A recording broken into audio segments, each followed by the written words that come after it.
my official capacity today, I welcome you to UMBC and bring you greetings and best wishes for a successful year from the University System of Maryland Board of Regents.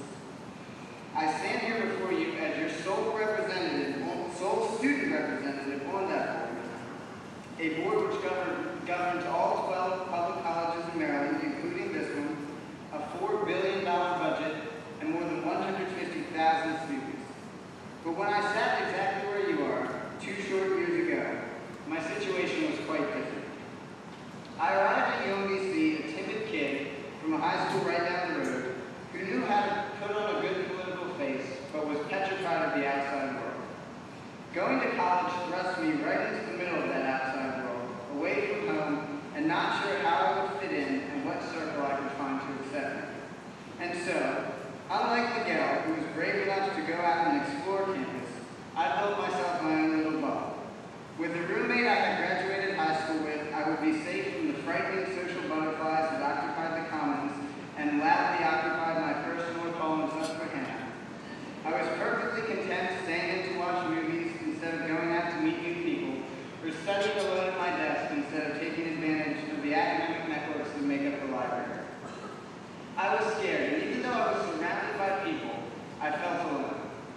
I was alone until one day the bright and shining face of the former SGA president, Yasmin Karamine, found me and threw me a lifeline.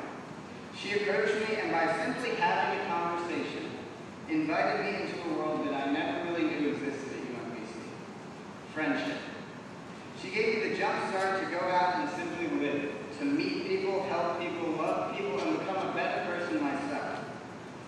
Today may seem rather insignificant and unimportant in terms of the days that preseason followed for you, but it's not, and I'm right in the middle of the proof. I remember the convocation of my freshman year like it was yesterday, mostly because of that confusion. That confusion which I was able to turn into ambition and what made me who I am today.